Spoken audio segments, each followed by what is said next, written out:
Mi nombre es Ana Istarú, yo soy costarricense, soy escritora, escribo poesía, escribo teatro, básicamente comedia, y también artículos de opinión en los periódicos, y me he desempeñado como actriz teatral. Mis principales preocupaciones en mi escritura tienen que ver con la problemática femenina, con el amor, con la sexualidad, con la familia, y mis fuentes esenciales de formación como poetisa las encuentro en la literatura del siglo de oro español.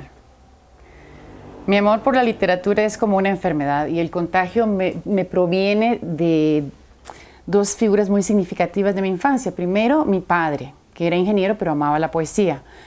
Y después mi maestra de escuela, a quien recuerdo con un inmenso cariño. Desde el segundo grado hasta sexto grado nos puso en contacto a todos los estudiantes, bueno, a los niños que éramos, con autores cuya complejidad no alcanzábamos a comprender muchas veces, como Tagore, o nos leía poesía de Juana de Ibarború, y nos leía trozos de Kipling, nos leía literatura de gran envergadura, y nos educó el oído, nos hizo generar una afición por las letras y nos hizo autores, porque yo estaba en una escuela de alguna forma experimental. Entonces esta profesora, esta maestra, nos puso a escribir poesía y pequeños cuentos, y de la recopilación que hizo de nuestros escritos publicó una pequeña antología que servía para hacer dictados y hacer ejercicios de castellano en otras escuelas. O sea que a los 9, 10 años ya éramos autores editados. En realidad, elegir este poema me costó mucho, porque son muchos los poemas y muchos los poetas que me gustan. Pero escogí Las nanas de la cebolla de Miguel Hernández porque este poema recoge muchos afectos personales míos.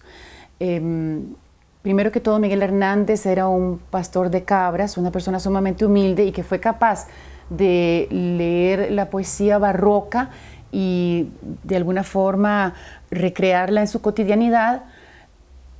Y además de eso fue un idealista que se jugó la vida por intentar hacer un mejor mundo, una patria mejor. Él luchó en la Guerra Civil Española del lado republicano, fue condenado a muerte, se le transmuta después la pena en cárcel, y en la cárcel se enferma y muere. Entonces él, en esta soledad de la cárcel, en esta desolación de sus 31 años,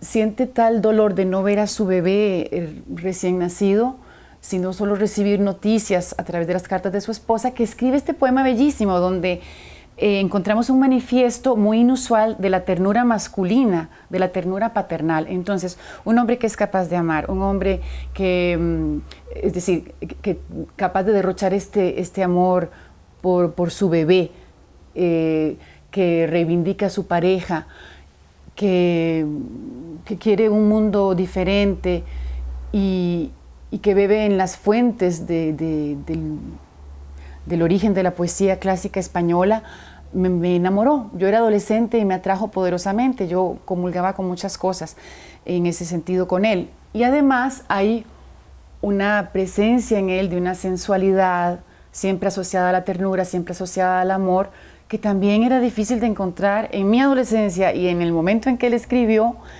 en el escrito de un varón. Yo creo que además Serrat musicalizó una versión del poema que nos marcó como generación a muchos y que permitió que gente no sensibilizada con la poesía recibiera una poesía de corte tan convencional de alguna forma y lo permeara, lo sedujera. Entonces, quiero leer este poema como pienso que debe leerse la poesía. Tal vez no todo se entienda, como en los sueños. En los sueños no todo lo entendemos, pero tenemos mucha claridad al despertarnos sobre cuál es la emoción que nos propició, nos provocó. Entonces, así pienso que hay que escuchar la poesía, no intentando comprenderla en forma racional, sino abriéndose al impacto emocional que nos va a causar. Y esa sacudida que no logra ningún otro género literario en mi criterio y la musicalidad es lo que para mí forman la esencia de la poesía. Bueno, tendríamos que imaginar un mundo sin poesía para poder descubrir cuál es su importancia. La poesía es como el alma de los poetas, la poesía es como el alma de los pueblos. Quien no tiene, un pueblo sin poesía, un pueblo sin arte es un pueblo chato, que no, incapaz de plasmar sus inquietudes espirituales, y es un pueblo empobrecido. Pero ese pueblo no existe, porque normalmente todos los pueblos tienen poesía.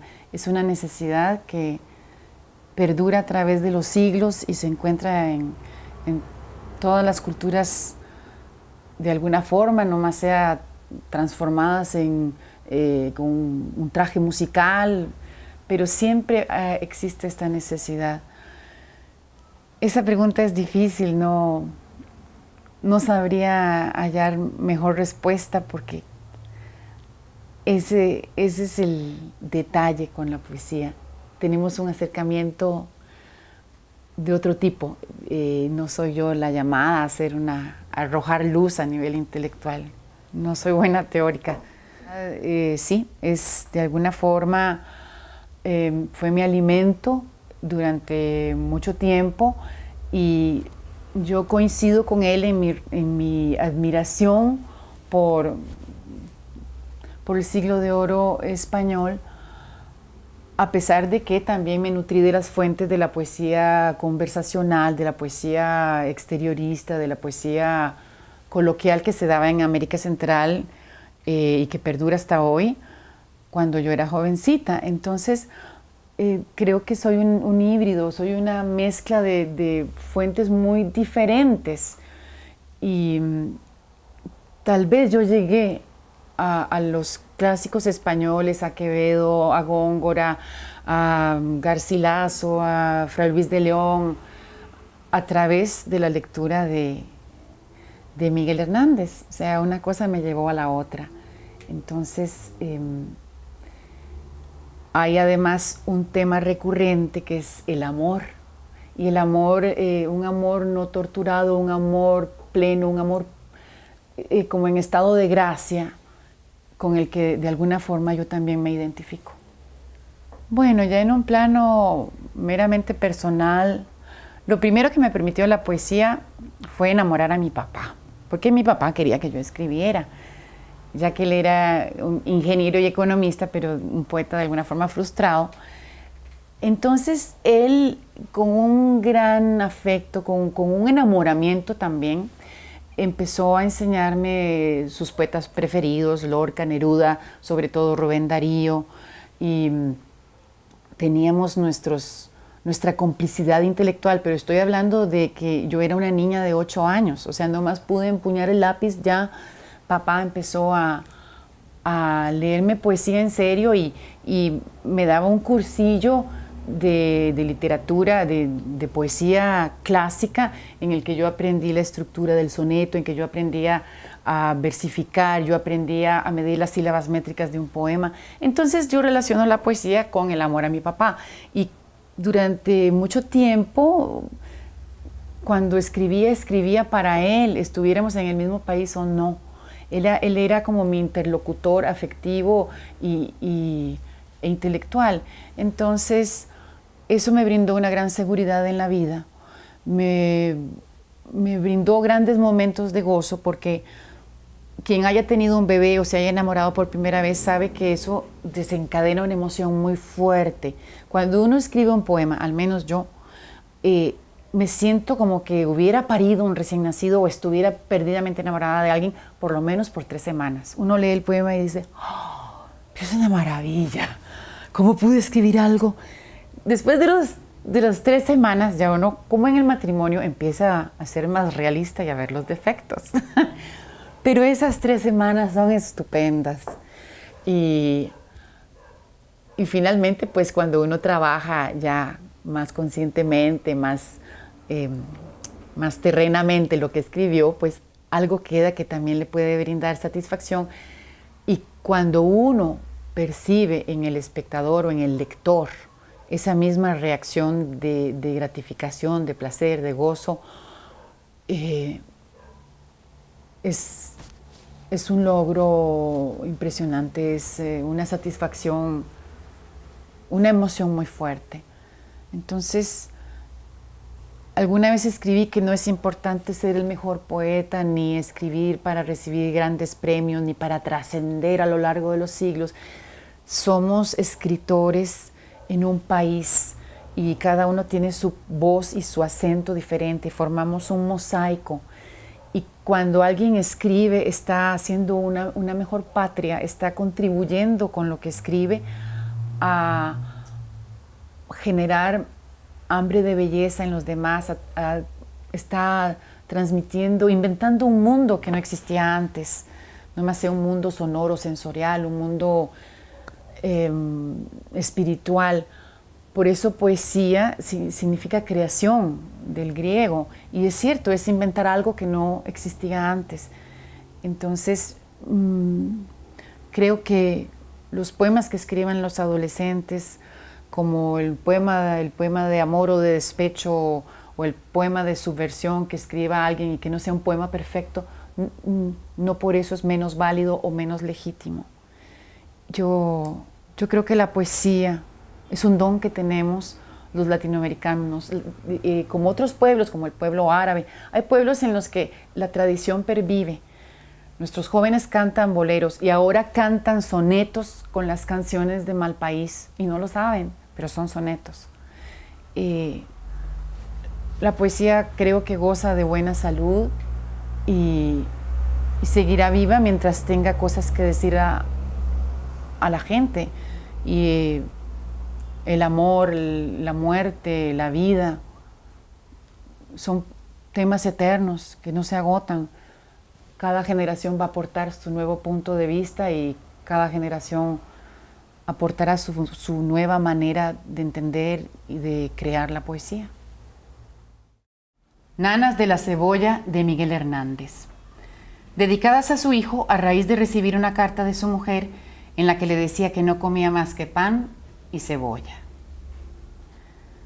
La cebolla es escarcha, cerrada y pobre, escarcha de tus días y de mis noches, hambre y cebolla, hielo negro y escarcha grande y redonda.